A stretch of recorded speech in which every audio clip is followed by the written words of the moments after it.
As you all know, my name's Ruth Odinga, Buzia. I am the 9th born and officially the last born of Mary and Jaramogi. Beryl was my sister, or is my sister. I would not want to say it was. Youth leader is the firstborn, and I'm the lastborn. So you can imagine how youthful I still am, if youth is the still leader.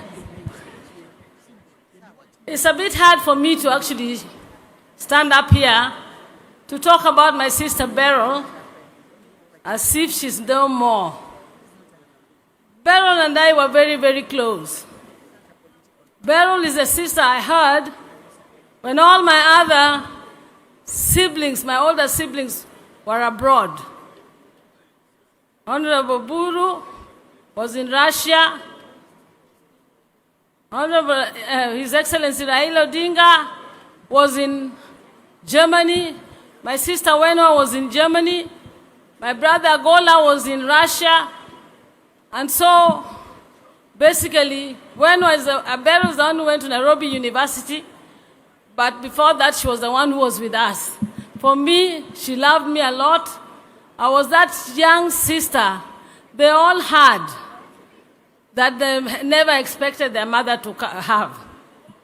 Even between me and my brother, who had believed all the years that he was the lastborn, I came maybe 6 years after him, so nobody had expected me to be there.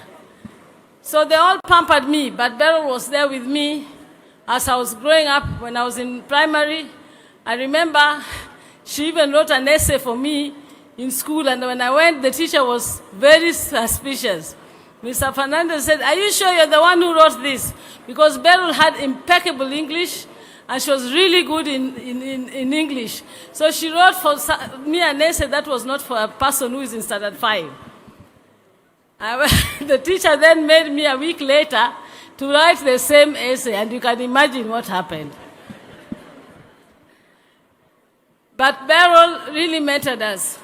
I lived with her as she was married to the husband then, Ambala. And actually, when Auma was born in Victoria, I'm the first one who held her because she had had a very long labor during giving birth. So Auma, Chizi, even Taurai in Zimbabwe, I am the one, the little sister, who always lived with Beryl. As fate would have it, I even went to live with Beryl in Zimbabwe. That was after the 1982 coup, which saw some of us, including Governor Orengo here, go into exile. Going into exile, I lived a bit in Uganda, Tanzania, but Tanzania we were told is not safe.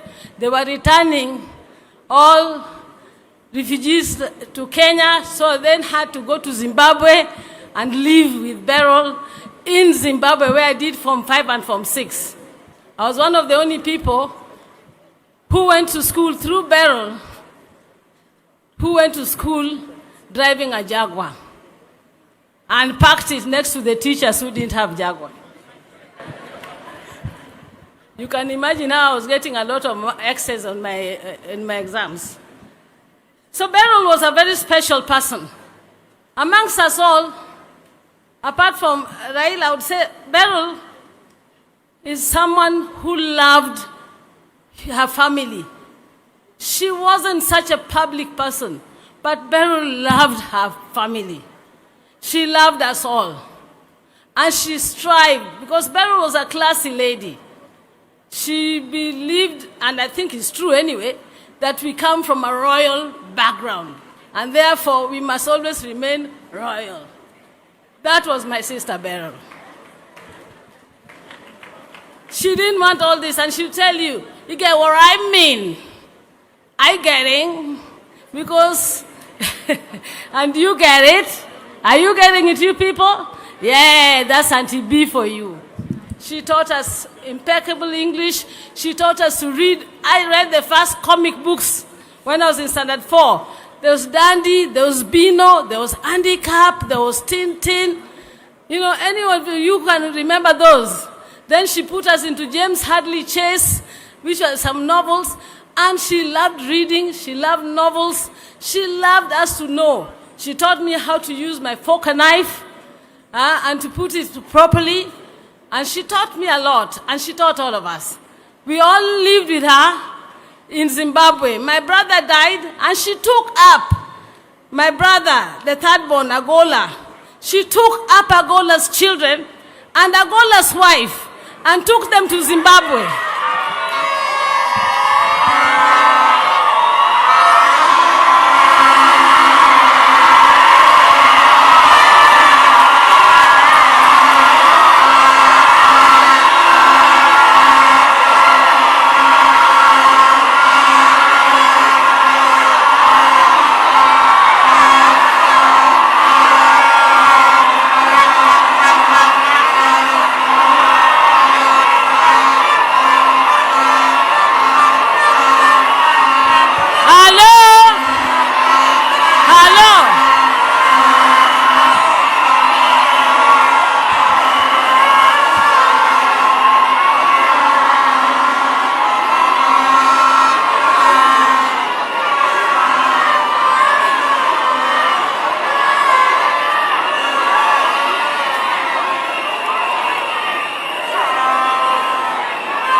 Hello, this is so shameful. So shameful of our leaders. This is wrong. Completely wrong.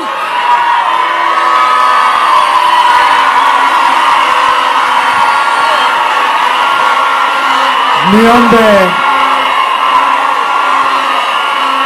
sote tuketi ili tuendelee na ratiba. Niombe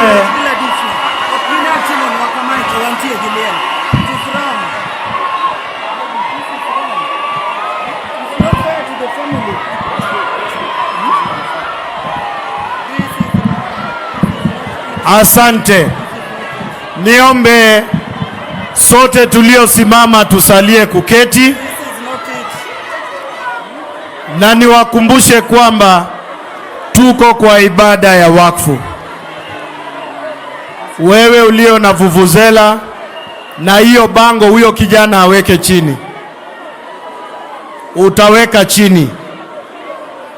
Sisi tumekuja hapa kuomboleza, na hiyo ndio itafanyika hapa. Ninaomba sasa tumpatie nafasi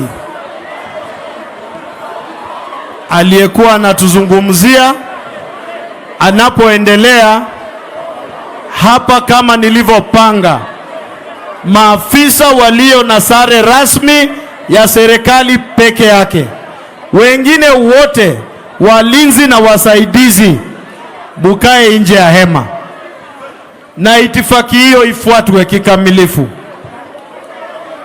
Nikuombe kwa unyenyekevu, Mheshimiwa Ruth Odinga, uendelee na hotuba yako. Samahani.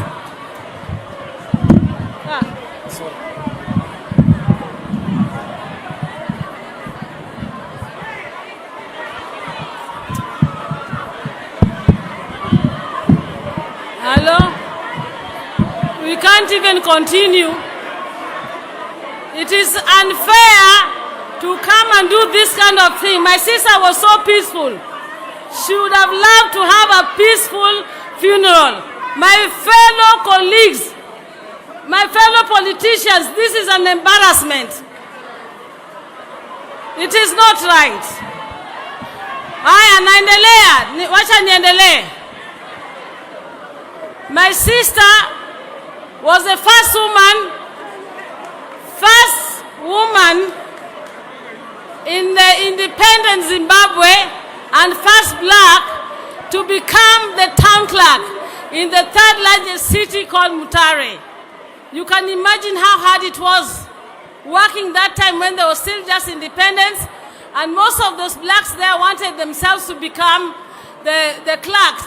And so they gave her a hard time, but being a tough lady, she managed to work there, and later, as Dr. Salia said, went on to work in Chitungwiza, the largest high-density urban settlement in Zimbabwe. Beryl was very staunch. She was a tough lawyer. She worked, and even up to her death, she was in the Nairobi. She was at the chairman of the railway pension scheme. Then, followed by that, Beryl became the Athi Water chair, and now she was the chair of the Nairobi Water. Beryl is a strong lady, and in a strong lady. My son, Papa, when you talk, you never, Papa, when you talk, you never told people you are my son. That is my last born son. Anaitwa Papa Odinga huyo. Owashana na wash the luo matin. Udwa na wash the luo. Udaku wash na the luo maero mongo ni yawa. Awachonu ni. Bele na chieng handi muna nokani. Nenya Odinga mathuon kabisa. Ene molwa kinyi wenwa mabende thuon. Awash ni dalani. Okaneno ngamok thuon. Jite ewaluo koth baba. Okata mama we no tegno. Beryl ni osetiyo ka. Kae kano tiyo kano Zimbabwe.